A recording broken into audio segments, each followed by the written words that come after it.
कहानी का आगाज यूसी गिन्सबर्ग नामी एक निहायती मुहिमजो लड़के से होती है। यूसी दरअसल एक अमेरिकी फौजी है जिसे नई नई जगहों पर सफर करने और खतरनाक मुहिमात का बहुत शौक है। अपनी इसी सफर की आदत की वजह से वो पहले भी कई खतरनाक मुकामात पर जा चुका है और मुश्किल हालात में जिंदा रहना उसे खूब आता है। बचपन से ही यूसी का एक ख्वाब था कि वो अमेज़न के घने जंगलात में जाए और वहां जाकर असल मुहिमजोई का तजुर्बा करे। अमेज़न एक ऐसी खतरनाक जगह है जहां इंसानों का नामो निशान तक मिलना बहुत मुश्किल होता है। अपने इस सनसनीखेज सफर पर जंगल की तरफ निकलने से पहले यूसी एक छोटे से गांव में पहुंचता है जहां से सियाहती बोट के जरिए अमेज़न के अंदर जाया जाता है। वहां पहले से ही काफी सारे सयाह मौजूद थे जो जंगल घूमने आए थे। थोड़ी ही देर बाद सब लोग अपनी अपनी कश्तियों में बैठ जाते हैं और कश्ती बस वहां से निकलने ही वाली होती है कि अचानक पीछे से एक आदमी उन्हें रुकने का इशारा करता हुआ दौड़ कर आता है। वो आदमी भी इसी सफर पर जाने वाला था, लेकिन देर हो जाने की वजह से उसकी हो गई थी। यूसी फौरन अपनी कश्ती रुकवाता है और उस आदमी को भी अपने साथ उसी कश्ती में बिठा लेता है। बस यहीं से इन दोनों के दरमियान एक अच्छी दोस्ती की शुरुआत हो जाती है। इस आदमी का नाम प्रोफेसर मार्क्स स्टैम्प है। मार्क्स पेशे से एक उस्ताद है और उसे भी यूसी की तरह सफर करने का बहुत शौक है। दोनों की सोच और दिलचस्पियां काफी मिलती जुलती थीं, इसलिए बहुत ही कम वक्त में वो दोनों अच्छे दोस्त बन गए। कुछ ही देर में वो कश्ती उन्हें बोलीविया के पास एक जजीरे पर उतार देती है, जहां से उनका असल जंगल का सफर शुरू होने वाला था। इस जजीरे पर कई सयाह मौजूद थे जो जंगल में अपनी छुट्टियां एंजॉय करने आए हुए थे। यूसी और मार्क्स का प्लान ये था कि वो अमेज़न के जंगल में सरवाइव करते हुए दूसरी तरफ से बाहर निकलेंगे। इसलिए उन्होंने फैसला किया कि वो पास के एक छोटे से गांव में कुछ दिन रुककर अपनी तैयारी मुकम्मल करेंगे। इसी गांव में मार्क्स का एक पुराना दोस्त केविन गैल भी रहता था। मार्क्स यूसी को ले जाकर केविन से मिलवाता है। केविन असल में एक अमेरिकी फोटोग्राफर और एक्सप्लोरर है जो तकरीबन पूरा साउथ अमेरिका घूम चुका है। जंगलों में आना जाना उसके लिए एक बिल्कुल ही बात है। बहुत जल्दी इन तीनों की आपस में गहरी दोस्ती हो जाती है, क्योंकि तीनों को ही एडवेंचर करने और खतरनाक जगहों को एक्सप्लोर करने का बहुत ज्यादा शौक था। अगली सुबह यूसी अकेला ही गांव में घूम रहा था, तभी पीछे से एक अनजान आदमी उसे उसका नाम लेकर बुलाता है। यूसी एकदम चौंक जाता है कि ये अनजान आदमी उसका नाम कैसे जानता है। उस आदमी का नाम कार्ल रॉप रेक्टर था। वो यूसी के पास आता है और पूछता है कि क्या तुम अमेज़न के जंगल में जाना चाहते हो? मुझे पता है तुम वहां जाने के लिए बहुत ज्यादा एक्साइटेड हो। फिर कार्ल उसे बताता है जंगल के काफी गहरे हिस्से में एक इंडियन कबीला रहता है जिसका बैरूनी दुनिया से कभी कोई ताल्लुक नहीं रहा है। उनके बारे में बहुत कम लोग जानते हैं और वो वहां तक पहुंचने में यूसी की मदद कर सकता है। कार्ल यूसी को कबाइलियों के साथ अपनी खींची हुई एक तस्वीर भी दिखाता है, जिसे देखकर यूसी को इस पर पूरी तरह से भरोसा हो जाता है। किसी अनजान कबीले से मिलने का ख्याल ही यूसी को सनसनी से भर देता है। जंगली कबाइल के बारे में जानना और उन्हें एक्सप्लोर करना उसे हमेशा से पसंद था, लेकिन एक्साइटमेंट के चक्कर में वो ये सोचता कि ये आदमी असल में है कौन और बगैर किसी वजह की उसकी इतनी मदद क्यों करना चाहता है। एक्साइटमेंट में आकर यूसी फौरन कार्ल के साथ जंगल जाने का फैसला कर लेता है। अपने कमरे पर वापस आकर यूसी ये सारी बातें मार्क्स और केविन को बताता है। वो बहुत पुरजोश था और कहता है कि अगर हम कार्ल के साथ जाएं तो हम उन लोगों को देख सकते हैं जिन्हें दुनिया के किसी इंसान ने आज तक नहीं देखा। मार्क्स इसकी बात सुनकर फौरन बोलता है कि क्या तुम पागल हो गए हो? तुम किसी भी अनजान आदमी पर ऐसे कैसे भरोसा कर सकते हो? अगर इस कबीले को किसी ने नहीं देखा तो वहां क्या कर रहा था? उसने उनके साथ तस्वीर कैसे खिंचवाई? यूसी उन्हें समझाने की कोशिश करता है। वो बताता है कि कार्ल जंगल में सोना ढूंढने जाता है। वहां एक दरिया है जिसमें काफी सोना मिलता है। अगर वो लोग वहां गए तो वापसी पर उनके पास भी काफी सोना हो सकता है और वो बहुत अमीर बन सकते हैं। लेकिन केविन और मार्क्स को इसकी बात पर जरा भी भरोसा नहीं होता। तभी यूसी कहता है कि कल तुम दोनों खुद चलकर कार्ल से मिल लो। अगर तुम्हें इस पर जरा सा भी शक हो तो हम उसके साथ बिल्कुल नहीं जाएंगे। अगली सुबह तीनों मिलकर कार्ल से मिलने जाते हैं। इस बार कार्ल अपने साथ जंगल का एक नक्शा भी लेकर आया था। वो उन्हें बताता है कि जिस इंडियन कबीले की वो बात कर रहा है वो अमेज़न के घने जंगलात के बीच अपोलो नामी जगह पर रहता है। वहां तक पहुंचने में तकरीबन 4 से 5 दिन लगेंगे। सफर की शुरुआत उन्हें एक छोटे जहाज से करनी होगी। कार्ल जंगल के रास्तों, दरियाओं और वहां के खतरों के बारे में इतनी तफसील से बताता है कि आहिस्ता आहिस्ता केविन और मार्क्स को भी इसकी बातों पर यकीन होने लगता है। आखिरकार चारों लोग इस खतरनाक सफर के लिए तैयार हो जाते हैं। उस अनदेखे कबीले इस अनदेखे कबीले से मिलने के लिए, जिसे शायद दुनिया ने कभी नहीं देखा था, उनका सफर लंबा और मुश्किल था। इसलिए निकलने से पहले वो अपनी पूरी तैयारी करते हैं। रवानगी से ठीक पहले आप देखते हैं कि क्योन और मार्क्स एक दुकान पर खड़े होकर जंगल का नक्शा बहुत गौर से देख रहे हैं। थोड़ी देर बाद काल भी वहां आ जाता है। वो तीनों को जंगल में जिंदा रहने की खास तरकीब बताता है। वो कहता है कि जंगल में तुम्हारा सबसे अच्छा दोस्त दरिया होता है, बस दरिया के साथ साथ चलते रहो, वो किसी ना किसी जगह तुम्हें तुम्हारी मंजिल तक जरूर पहुंचा देगा। अगली सुबह पूरा एक छोटे जहाज में बैठकर अपना सफर शुरू करते हैं। जहाज से उतरते ही उनके सामने घना सरसब्ज लेकिन इंतहाई खौफनाक अमेज़न का जंगल था। चारों आहिस्ता आहिस्ता अंदर की तरफ बढ़ने लगते हैं। काफी देर तक पैदल चलने के बाद सब बुरी तरह थक जाते हैं और वहीं एक छोटा सा कैंप लगाकर आराम करने बैठ जाते हैं। कार्ल उन्हें बताता है कि जिस कबीले से वो मिलने जा रहे हैं, देखने में वो चाहे पत्थर के जमाने के लोगों जैसे लगे, लेकिन असल में वो बहुत होशियार और ताकतवर होते हैं। उन्हें बाहर की दुनिया से कोई मतलब नहीं और वो अपनी मर्जी से जीते हैं। थकन की वजह से सब खाना खाकर फौरन सो जाते हैं। आधी रात को अचानक मार्क्स चीखते हुए उठ बैठता है। उसे लगता है कि किसी जंगली जानवर ने उस पर हमला कर दिया है। सब बुरी तरह घबरा जाते हैं, लेकिन जब कार्ल टॉर्च जलाकर देखता है तो पता चलता है कि वो सिर्फ एक बड़ी सी तितली थी जो बिल्कुल भी खतरनाक नहीं थी। सुबह होते ही सब दोबारा अपना सफर शुरू कर देते हैं। रास्ते में यूसी और केविन रात वाली बात को लेकर मार्क्स का मजाक उड़ाते हैं कि वो एक तितली से डर गया था, लेकिन उनका ये मजाक ज्यादा देर नहीं चलता, क्योंकि अचानक बहुत तेज बारिश शुरू हो जाती है। बारिश के बावजूद वो रुकते नहीं हैं और मुसलसल चलते रहते हैं ताकि वो बीमार ना पड़ जाए। काफी देर बाद जब बारिश रुकती है तो वो रुककर आग जलाते हैं और अपने भीगे हुए कपड़े सिखाते हैं। इस खतरनाक जंगल में कॉल अपनी सर्वाइवल नॉलेज से सबको जिंदा रहने के तरीके सिखा रहा था। तभी अचानक जंगल के अंदर से कुछ अजीब और डरावनी आवाजें सुनाई देने लगती हैं। सबको लगा कि कोई जंगली जानवर आसपास है और वो वहां से भागने के लिए तैयार हो जाते हैं, लेकिन सामने से कोई जानवर नहीं आता, बल्कि एक मकामी आदमी आता है जो अपनी गाय लेकर गांव की तरफ जा रहा था। वो उन्हें अपने गांव आने की दावत देता है। ये गांव वाले कोई जंगली नहीं बल्कि आम लोग थे। शहर के लोगों को देखकर वो बहुत खुश होते हैं और उनका बहुत अच्छे से इस्तकबाल करते हैं। उन्हें खाने पीने का सामान मिलता है। यूसी, मार्क्स और केविन को वहां का कल्चर और लोगों का बर्ताव बहुत पसंद आता है। गांव वाले काल को पहले से जानते थे, इसलिए सब जल्दी आपस में घुल मिल जाते हैं। रात वहीं गुजारने के बाद अगली सुबह चारों दोबारा अपने सफर पर निकल पड़ते हैं। रास्ते में आगे चलते हुए कॉल को एक बंदर नजर आता है। वो चुपके से उस पर अपनी बंदूक से गोली चला देता है। बंदर को गोली लगती है, लेकिन वो फौरन नहीं मरता, इसलिए कॉल पास जाकर चाकू से उसे मार देता है। इस इलाके में जानवरों का शिकार करना गैर कानूनी था, मगर जिंदा रहने के लिए कॉल को ऐसा करना पड़ता है। ये देखकर मार्कस बहुत घबरा जाता है। कॉल हंसते हुए उससे कहता है कि जंगल में गोली कभी जाया नहीं जाती। रात को कैंप लगाकर वो इसी बंदर को पकाकर खा लेते हैं।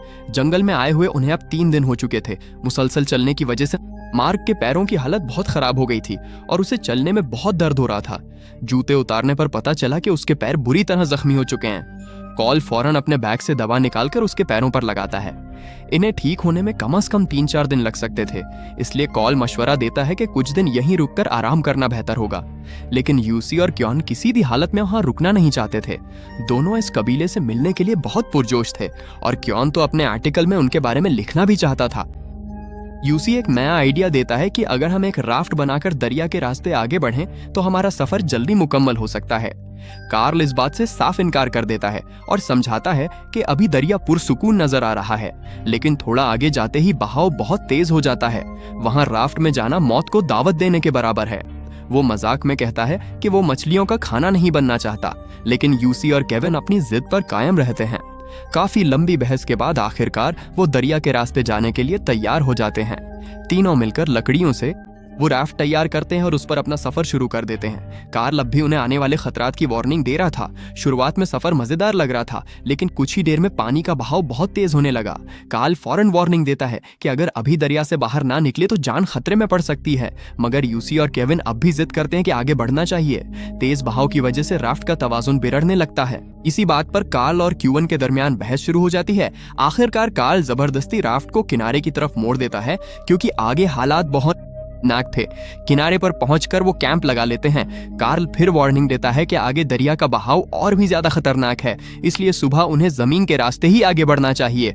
लेकिन यूसी और क्यूवन मानने को तैयार नहीं थे। पैदल चलकर वो थक चुके थे और उन्हें दरिया का सफर आसान लग रहा था। यूसी मार्क्स से मशवरा मांगता है। मार्क्स कहता है कि कार्ल को सरवाइव करना आता है, हमें उसी की बात माननी चाहिए। आखिरकार चारों 2 अलग अलग ग्रुप्स में बन जाते हैं। कार्ल नक्शा दिखाता है और तय होता है कि 3 दिन बाद सब क्यूरी प्लेयर पॉइंट पर फिर से मिलेंगे। सुबह यूसी और केविन दरिया के रास्ते और कार्ल और मार्क्स जंगल के रास्ते निकल जाते हैं। शुरुआत में यूसी और केविन को मजा आ रहा था, लेकिन अचानक पानी का बहाव बहुत तेज हो गया। राफ्ट को कंट्रोल करना मुश्किल हो गया और तेज धारा उन्हें दूसरी सिंथ में ले जाने लगी। दोनों घबरा गए। तभी एक बड़ा पत्थर सामने आ गया और उनकी राफ्ट उसी में अटक गई। राफ्ट पैनिक हो गया। क्यून उसे हौसला देता है और कहता है कि वो पानी में कूदकर किनारे तक पहुंचेगा और वहां से रस्सी फेंकेगा। बगैर देर किए क्यून दरिया में कूद जाता है। तेज बहाव में डूबते उभरते वो मुश्किल से किनारे तक पहुंचता है। उसे कई छोटे जख्म भी लगते हैं। वो यूसी की तरफ रस्सी फेंकने की कोशिश करता है, लेकिन इससे पहले ही तेज धारा राफ्ट को तोड़ देती है। राफ्ट टूटते ही यूसी पानी के साथ तेजी से बहने लगता है। क्यून जोर जोर से चिल्लाता है, लेकिन यूसी बहुत दूर निकल चुका था। क्यून दरिया के किनारे दौड़ते हुए करता है, मगर यूसी कहीं नजर नहीं आता। दूसरी तरफ काफी देर तक बहने के बाद यूसी किसी तरह किनारे तक पहुंचने में कामयाब हो जाता है। वो पूरी तरह थक चुका था। उसका सारा सामान पानी में बह गया था। कुछ देर बाद उसे अपना बैग बहता हुआ नजर आता है। वो पानी में उतरकर बैग बाहर निकाल लेता है। उसमें कुछ सर्वाइवल का सामान और पेन किलर दवाएं बची होती हैं। दवाई लेने के बाद वो खुद को कुछ बेहतर महसूस करता है और क्योन की तलाश में जंगल की तरफ निकल पड़ता है। वो जोर जोर से आवाजें लगाता है, लेकिन कोई नहीं मिलता। वो कॉल का नक्शा निकालता है और सिम समझने की कोशिश करके एक तरफ चलना शुरू कर देता है। 2 दिन से उसने कुछ नहीं खाया था। चलते चलते उसे एक फल का दरख्त नजर आता है। वो दरख्त पर चढ़ता है, लेकिन वहां छुपा हुआ एक सांप उस पर हमला कर देता है और दोनों नीचे गिर पड़ते हैं। यूसी सांप के काटने से बच जाता है और पत्थर से सांप को मार देता है। रात को वो उसी सांप को पकाकर खा लेता है। भूख और थकन से उसे अजीब किस्म के वहम होने लगते हैं। सोते वक्त उसे अचानक मार्क्स की आवाज सुनाई देती है। वो देखता है कि मार्क्स उसके सामने खड़ा है। वो खुश हो जाता है, लेकिन पास जाने पर हकीकत सामने आती है कि वो सिर्फ एक शराब था। अकेले भटकने से उसकी जहनी हालत बिगड़ रही थी। उसी वक्त उसे महसूस होता है कि कोई जंगली जानवर आसपास है। डर के मारे वो फौरन आग जला देता है, जिसकी रोशनी से जानवर भाग जाता है। अगली सुबह यूसी के सर में शदीद दर्द हो रहा था। सर का एक हिस्सा सूज गया था और जिल्द के अंदर कुछ चुभ रहा था। गौर से देखने पर पता चला कि जिल्द के अंदर एक कीड़ा घुस गया है। हिम्मत जमा करके वो चाकू से कट लगाता है और दर्द बर्दाश्त करते हुए वो बाहर खींच लेता है। आगे बढ़ने पर उसे कुछ अंडे मिलते हैं, जिन्हें खाकर उसे तवानाई मिलती है। फिर उसे कुछ टूटे फूटे लकड़ी के घर नजर आते हैं। वो वहीं रुककर रात गुजारने का फैसला करता है, क्योंकि उसके पैर बुरी तरह जख्मी थे और खून निकल रहा था। अगली सुबह वो फिर से जंगल से बाहर निकलने के लिए चल पड़ता है। कुछ दूर जाने पर उसे जमीन पर इंसान के पैरों के निशान नजर आते हैं। उसे लगता है कि ये क्योन के निशान हैं और वो उनका पीछा करने लगता है। इधर क्योन भी पिछले कई दिनों से जिंदा रहने की जंग लड़ रहा था। किस्मत से कुछ मकामी लोग देख लिया और अपने गांव ले गए। तबीयत कुछ बेहतर होने पर वो सीधा पुलिस के पास गया। पुलिस ने यूसी को ढूंढने के लिए एक जहाज भेजा। यूसी को जंगल में 14 दिन हो चुके थे और वो उम्मीद छोड़ चुका था। अचानक उसे जहाज की आवाज सुनाई देती है। वो पूरी ताकत से एक लाल कपड़ा लहराता है और जोर जोर से चिल्लाता है, लेकिन घने दरख्तों की वजह से रेस्क्यू टीम उसे नहीं देख पाती और जहाज वापस लौट जाता है। यूसी की आखिरी उम्मीद भी टूट जाती है। अफसरान क्यून को बताते हैं कि यूसी नहीं मिला। क्यून दरखास्त करता है फिर से तलाश करें, लेकिन अफसरान कहते हैं कि 14 दिन बाद उसके बचने की कोई उम्मीद नहीं है। क्योन फैसला करता है कि वो खुद यूसी को ढूंढेगा। वो एक मकामी आदमी को पैसे देकर अपने साथ जंगल चलने के लिए मना लेता है। इधर यूसी तकरीबन मौत के करीब पहुंच चुका था। तभी उसे लगता है कि सामने एक औरत खड़ी है। वो उसके पास आकर लेट जाता है, लेकिन आंख खुलने पर समझ आता है कि वो भी एक वहम था। हार ना मानकर वो फिर आगे बढ़ता है। उसे एक दरख्त दिखाई देता है जिस पर बहुत सारी चींटियां थीं। उसे ख्याल आता है कि चींटियों के काटने से इसका जिस्म। वो अपनी कमीज उतार कर दरख्त को पकड़ लेता है। चींटियां काटती हैं और दर्द से उसे थोड़ी हिम्मत मिलती है। वो चींटियों को झाड़कर आगे दौड़ पड़ता है। नदी तक पहुंचकर वो आराम करता है और जमीन पर वाय बना देता है, ताकि अगर कोई आए तो समझ सके। रात होने पर घना अंधेरा छा जाता है। इसे लगता है कि सुबह तक उसकी मौत हो जाएगी और वो सो जाता है। अगली सुबह एक मौजज़ा होता है। क्यून उसी जगह पहुंच जाता है। यूसी का निशान देखकर वो समझ जाता है कि यूसी आसपास ही है। काफी तलाश करने के बावजूद भी यूसी नहीं मिलता तो क्यून मायूस होकर वापस रहनुमाई करता है। जाते वक्त वो कश्ती का जनरेटर चलाता है। आवाज सुनकर बेहोश पड़े यूसी की आंख खुल जाती है। वो पूरी ताकत से आवाज देता है, लेकिन जनरेटर के शोर में उसकी आवाज कीवॉन तक नहीं पहुंचती। कीवॉन कश्ती में वापस जाने लगता है। एक लम्हे के लिए कीवॉन पीछे मुड़कर देखता है तो अचानक उसे दूर यूसी खड़ा नजर आता है। कीवॉन को अपनी आंखों पर यकीन नहीं आता। वो फौरन कश्ती वापस मोड़ने को कहता है। कश्ती किनारे पहुंचते ही कीवॉन दौड़कर यूसी के पास आता है और दोनों फूट फूट कर रोने लगते हैं। दोनों एक दूसरे को जोर से गले लगा लेते हैं। वो कश्ती में बिठाकर गांव ले जाते हैं। गांव वाले हैरान रह जाते हैं कि यूसी पूरे 2 हफ्ते तक अमेज़न के घने जंगल में अकेला जिंदा रहा। ये किसी मौजज़े से कम नहीं था। यूसी दुनिया के उन गिने चुने लोगों में शामिल हो गया जिसने इतने दिनों तक अकेले सरवाइव किया। फिल्म के आखिर में पता चलता है कि कॉल दरअसल एक साइकोपैथ कातिल था जिसने किसी बुरे इरादे से उन्हें लालच दिया था। मार्कर्स और कॉल का क्या हुआ ये आज तक कोई नहीं जान पाया। उनकी किस्मत अच्छी थी कि उन्होंने सही वक्त पर रास्ता बदल लिया, वरना उनकी कहानी भी वहीं खत्म हो जाती। इसी सस्पेंस के साथ ये कहानी यहीं खत्म हो जाती है। तो दोस्तों, आपको ये कहानी कैसी लगी कमेंट करके जरूर बताएं और इसी तरह की कहानियों के लिए हमारे चैनल को सब्सक्राइब जरूर करें।